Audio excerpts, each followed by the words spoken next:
Hello, everybody. This is Apex Predator, and this is What If Deku was Bill Ciphers' son, Part 5. We left off after the cavalry battle, so now we're doing the one-on-one fights. My gosh. And so we cut to Mina and Deku having a nice chat. As Todoroki walks up to Deku and he declares war on Deku. As Cipher, Izuku accepts this declaration of war as Katsuki is like, "What? You're just gonna accept his declaration of war and not declare war on me? What the hell are you guys doing? And you looking down on me?" As he's just yelling and being an angry Pomeranian, because that's what he is in him. 100% sure that's exactly what they were thinking about when they made him. Jeez. Okay, so same fights as always. It's just we're just gonna follow Midoriya's fights. So sorry. Add some add some tea.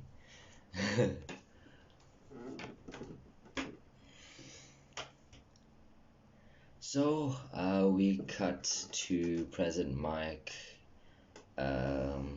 basically introducing the one-on-one fights and the thing that the board that's gonna come up for the battles, as he announces Shinso and Izuku Cipher to come up to the battle arena. As they do, as Deku is walking up, he sees his opponent is Shinso, and using clairvoyance you can see him like yelling and talking bad about him, and then he stops using clairvoyance, like, yeah, that's just gonna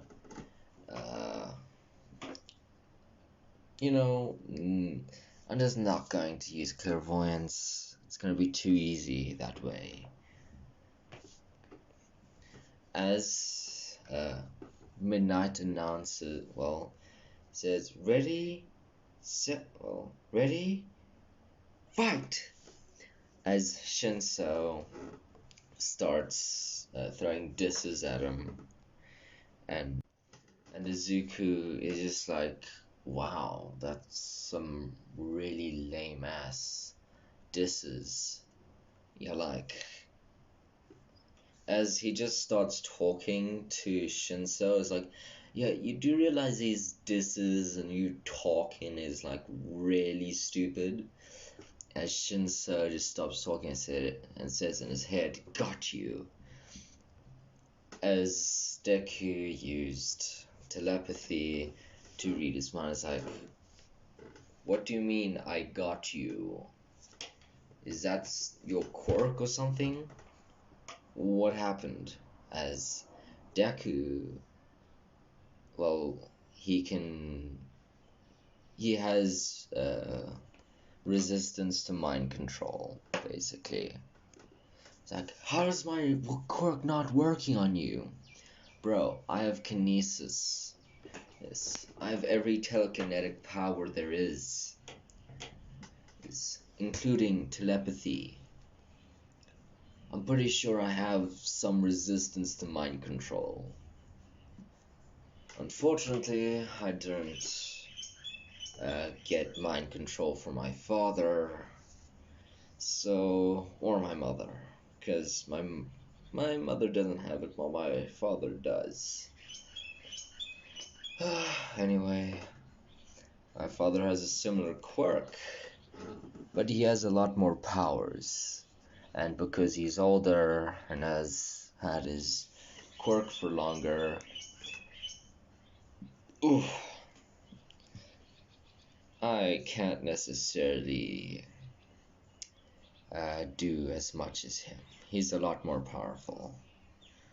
As he uses telekinesis to basically lift up the tiles around the arena, as all the tiles are floating, and Shinso is standing on floating tiles as every single tile is floating.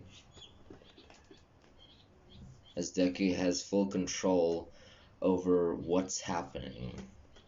As Shinso runs up to him, readying himself for a fight, trying to mentally psych himself up for a fight, as Deku just drops to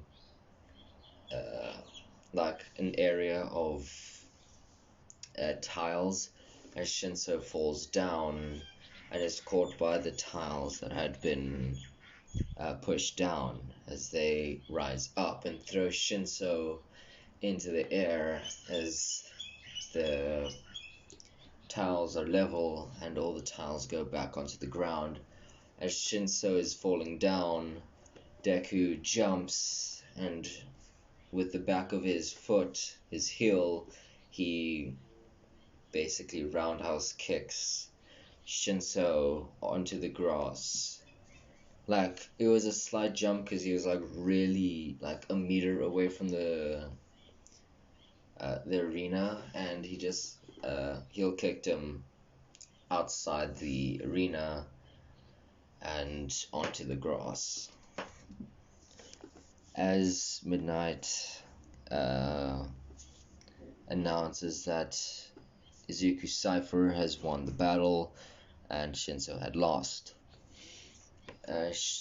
Deku talks to Shinso through telepathy and tells him some good advice, you could say. Train your body more. You see, the only reason why I'm so good with my quirk is because I have a great battle sense, you could say. I trained that battle sense by working out and training with my dad. But you need to focus on your physical strength because you can't always rely on your quirk. As Deku had made physical modifications to his own body to make him buff, tall, and strong. As Shinso, now realizing the physique Deku has, and he's like, oh, so that's why he's ripped. So they go back, and the first line of the battles go as normal, and we cut to Deku and Todoroki talking after Shinso's battle. As Deku gets the whole backstory of Todoroki, Deku tells him that you should cheer up. This might be a challenge for you, though. So what I want you to do is forget about your father. Forget he ever existed. Like, even if there's a little thought of him in the back of your mind, cast that thing away. Think about your mother. Sorry if you can hear the car that's running literally right outside my window. Now he's playing music. Jeez. Sorry guys. Okay, so let's continue. Think of someone that inspires you. Don't think about the things that torment you, okay, Todoroki? Now what I want you to do is do your best, okay? If you don't do your own best, why are you here? Are you trying to half-ass your entire life, your entire combat ability, or are you just here for the shits and gigs? Are you just here to prove that you can be your father's masterpiece, or are you here to prove that you can decide your own path and be the hero you want to be, Todoroki? As the whole inspirational speech happens earlier and is a lot better than the actual fight. You know what? Listening to your story, it doesn't seem like your mother hates you. You can cover up your left side, you don't have to use your fire. That doesn't matter. As long as you are happy, that is the best thing you can do for your family, okay? Now I bet 2,000 yen that your mother does not hate you, Todoroki. She loves you. She was put to the brink because of Enji Todoroki. That literal flaming pile of trash. Oh, I've always wanted to say that.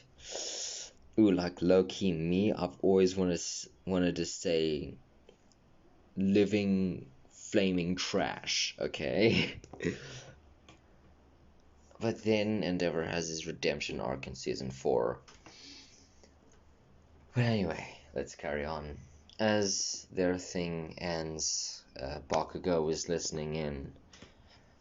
As Todoroki is willing to use his fire, as he goes and they announce that the two are going to fight. Deku and Todoroki are heading to the different sides as Deku walks into Endeavor. Ooh, sorry. Endeavor is like, shut up, Enji. You don't deserve respect. Especially after what you've done to your own family. Let's just say I have clairvoyance. I know what you've done. As he's just using clairvoyance, his ability that he can only see into the future for now, as a threat to Enji. As Enji, like, stiffens up as he just realized that this kid knows exactly what I've done. It's like, never mind then. I'll be going now. As Enji Todoroki Endeavor actually leaves the sports festival, going back home to pout in his training room. As he's coming up with a plan to kill Deku. I need assassins. No, but like, this is literally what's happening. So he went home and is hiring some help. Are you serious? Okay. But anyway. So what? So basically he hires a guy with the blood control quirk like basically like Vlad King, but he uses his own blood in his system, so it's like I'm trying to create a new character, but it's just a random guy that has a lot of cuts on his arms. He just pours out the blood and uses it as either blood tendrils or swords or even guns as he shoots blood bullets. Oh my gosh. And we also have a crystal basically a crystal creation assassin that can mold crystal into your flesh and bones, as he was cast out from the hero society and turned to killing. And you can obviously see the literal bloodbender as basically the same backstory. And he just hires those two as they have quite a good reputation, to be honest. As we cut back to the sports festival, Deku and Todoroki walk up onto the stage as Midnight asks both of them, "Are you ready?" As they both nod or say yes. She says, "Fight," as Todoroki immediately sends a wave of ice towards him. Deku just uses telekinesis to stop the ice from moving further as he's pushing the cold air, which creates the ice to appear out of thin air. As he just uses teleportation to go right behind him, as Todoroki uses fire, not being able to control it 100%, he sends a large attack towards Deku, as Deku just turns his body into armor, as he kind of forgot to teleport his clothes off. So basically he's being scorched, all of his clothes besides basically his pants, like his pants is slightly burnt and like slightly torn because of the armor, as the fire was so hot that it basically left like a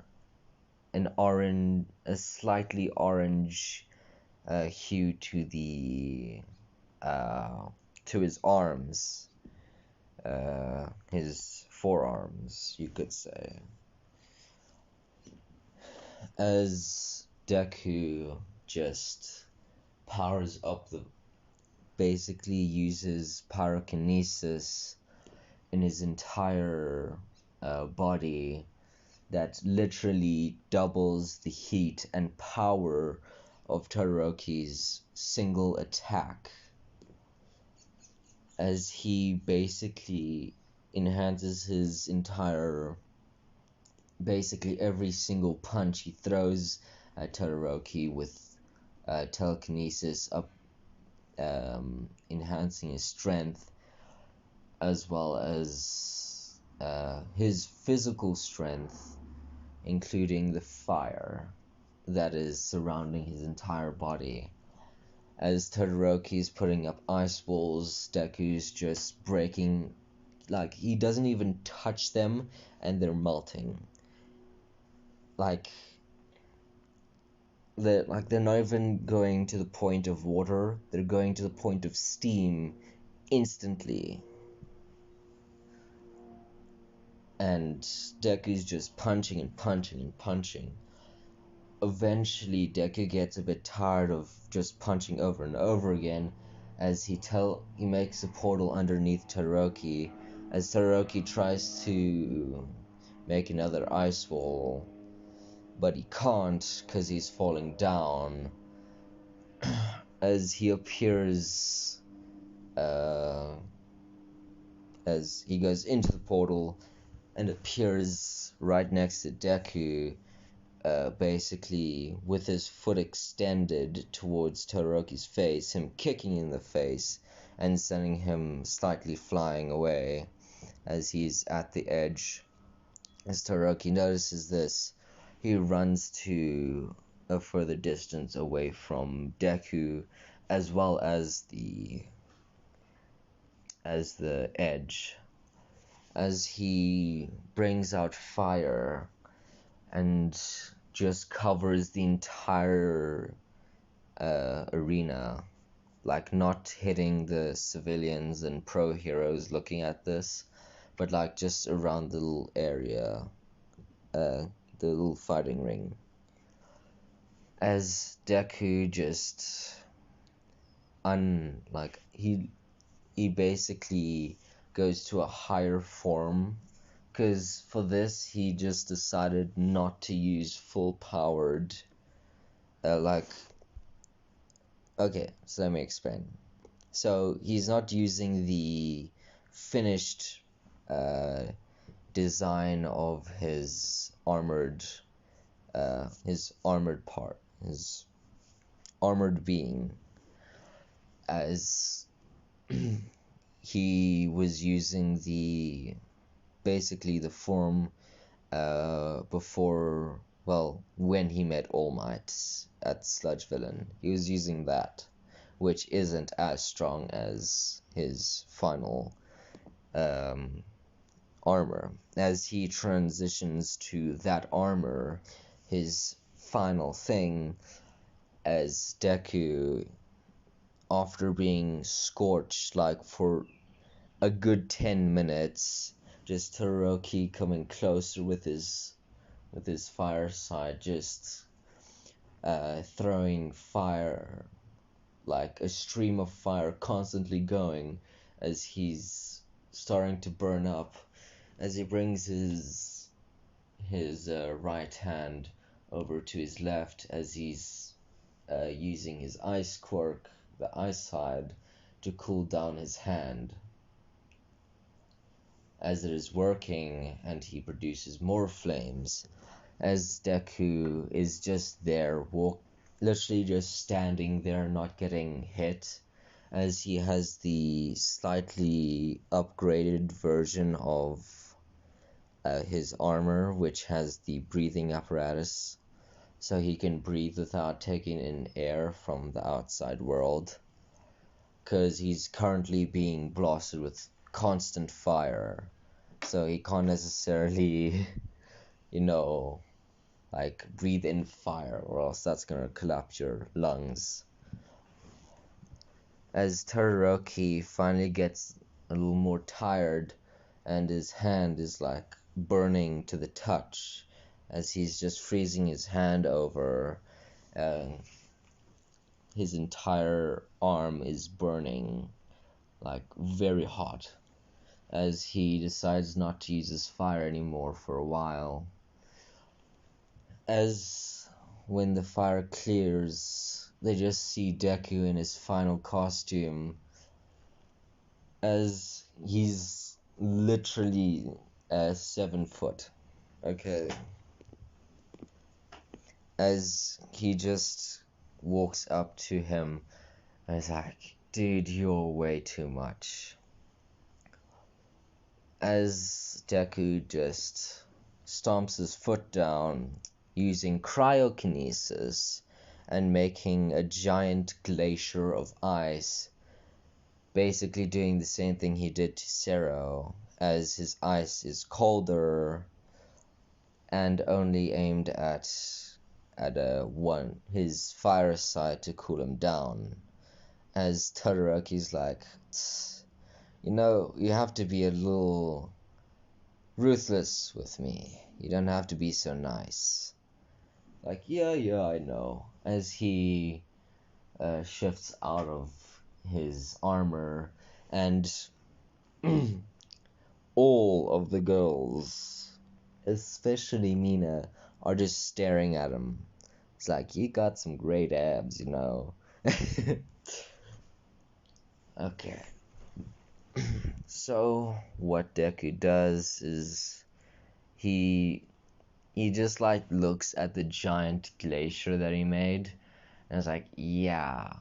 He just snaps his fingers, and like that area of space that like to the millimeter, all the ice had been completely vanished, and like only some ice around Todoroki to make sure that he didn't cut off some skin, as it is just gone.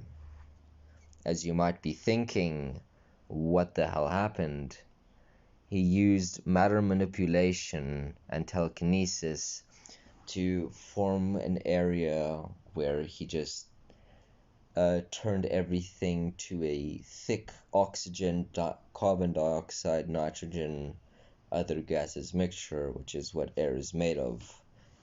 And that just like pushes everything away because it's like super densified because of the molecules, and it just disperses as everyone's literally blown away, literally and figuratively blown away. As Todoroki goes to recovery goal because of a few bruises and an extremely hot arm, as he still has ice on it. As the rest of the fights goes normal, as when Bakugo was looking at the fight, he just thought inside his head, damn it, I'm probably gonna lose to Deku. Well, anyway, I guess I just knew this was coming. Darn it. When did I get so weak? As Ijiro Kirishima just comes up behind him and is like, dude, you're not weak. Okay, you might be, like, not as strong as Izuku Cypher there, but you're still pretty strong, dude. Hey, you beat me. That's something, okay? It's like, no, it isn't, shitty hair. Oh, man, why do you have to do that to me? 'Cause I can. Anime tears. As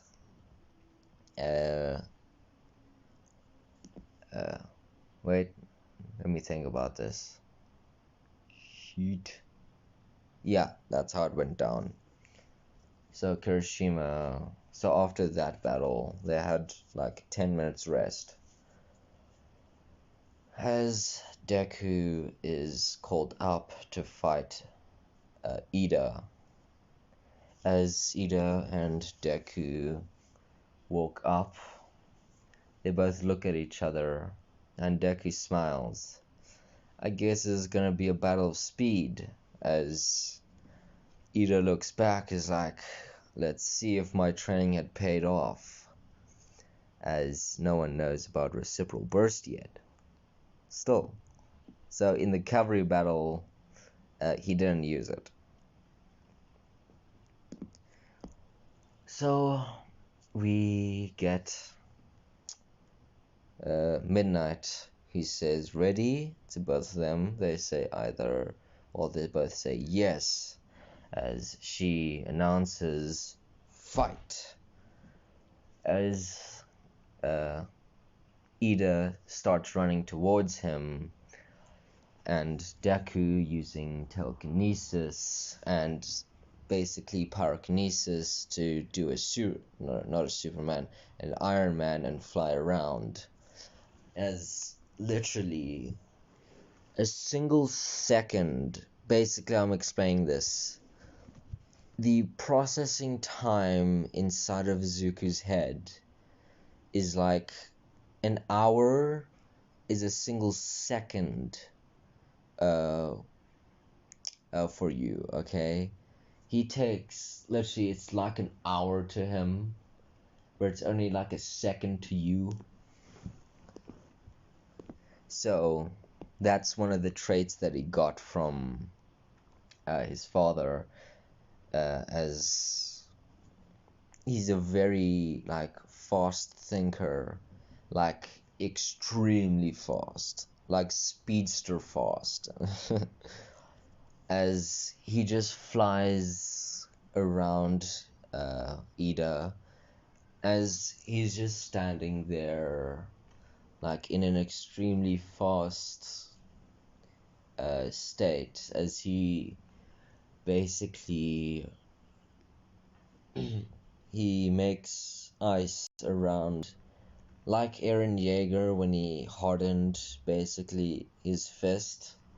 He basically does that, but with ice, and between and outside of the ice rectangular prisms on his knuckles and fingers, you have fire that's burning and not melting for some unknown reason, as Deku can control the where the heat goes, so it's not hitting the ice, as he basically rockets his fist from using his elbow as a booster, as he basically thrusts his arm like a rocket and punches Ida in the back, basically hitting the hardened ice, breaking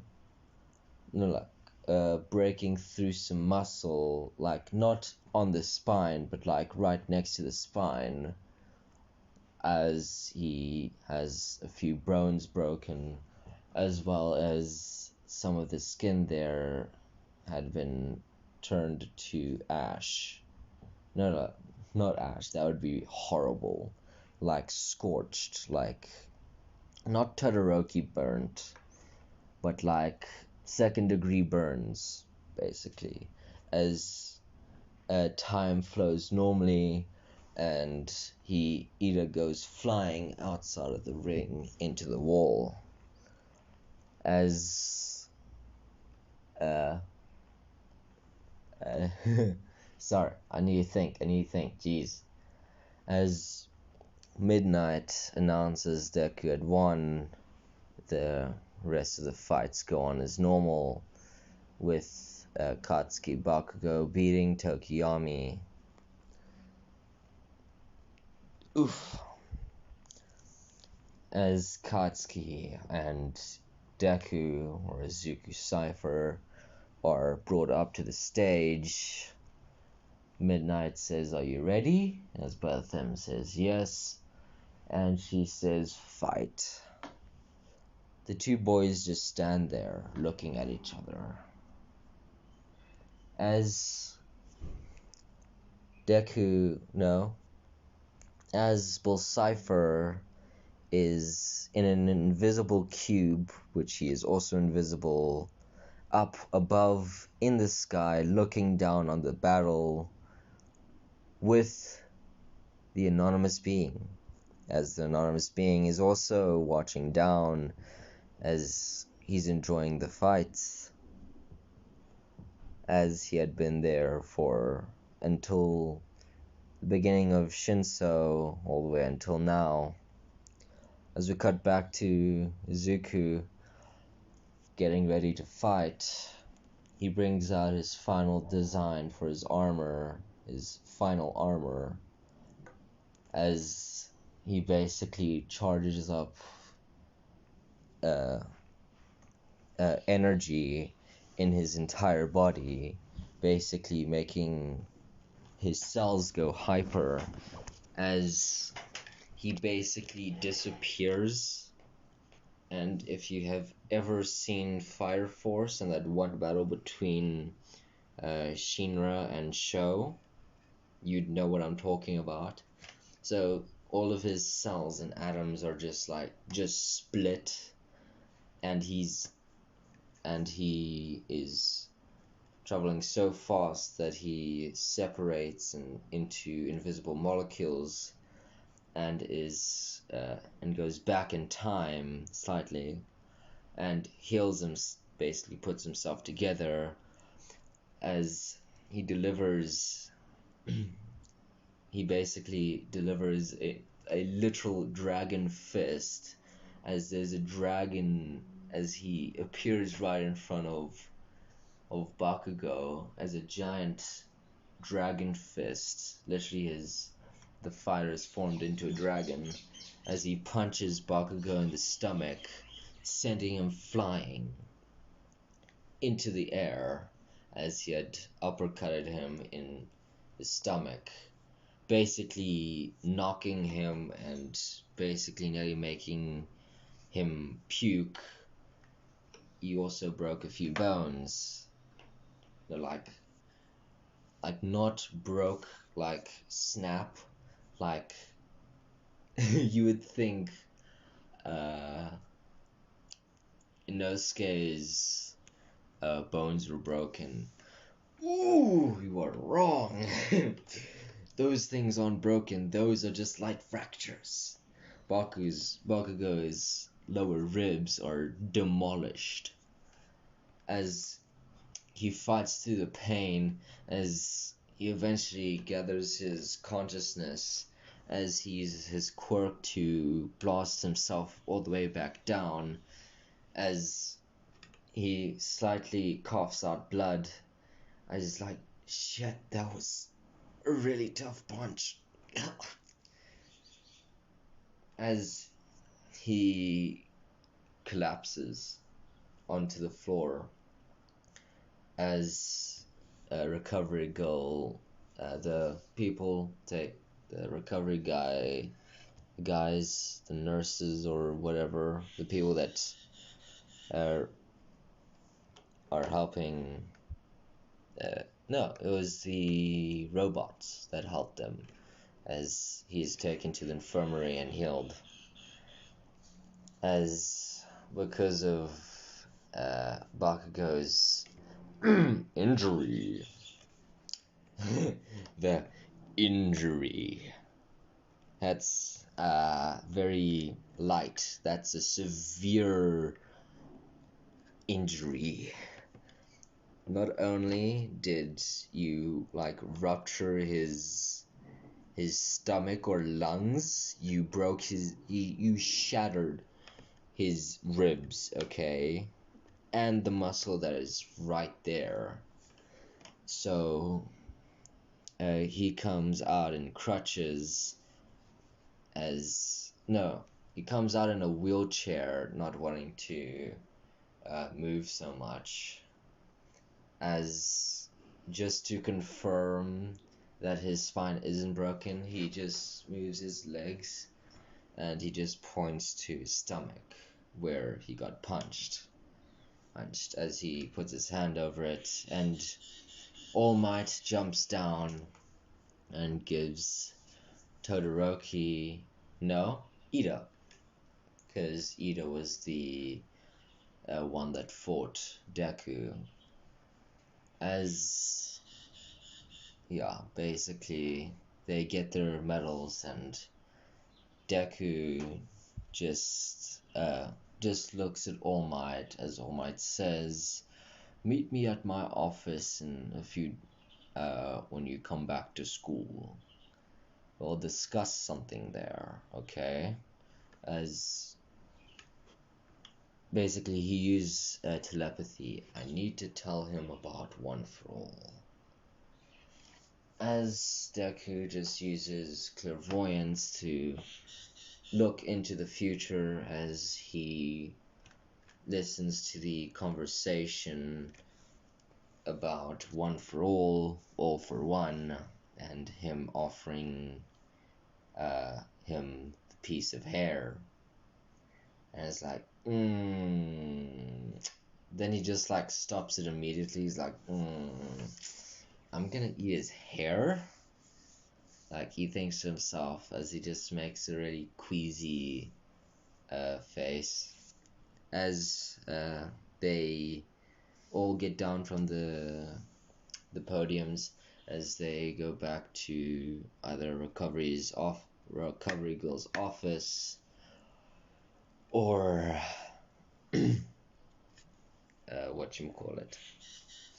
or they start heading home, as Mina walks up to Deku, as Deku just says, "Hey, it's been a while." It's like, "No, it hasn't. It's been a few, like, like an hour basically since we've actually talked to each other. It's like, I know, but still, it's not that long. As he just makes a little pouty face and says, yes, yes, it is. And you're never going to convince me that that's not a long time, okay? I missed you. As they just flirt for a few minutes, as they say goodbye to each other and go to their homes. Wow, we're nearly an hour. Jeez. Well, not nearly, like 20 minutes until an hour. So, basically, I'm going to continue this.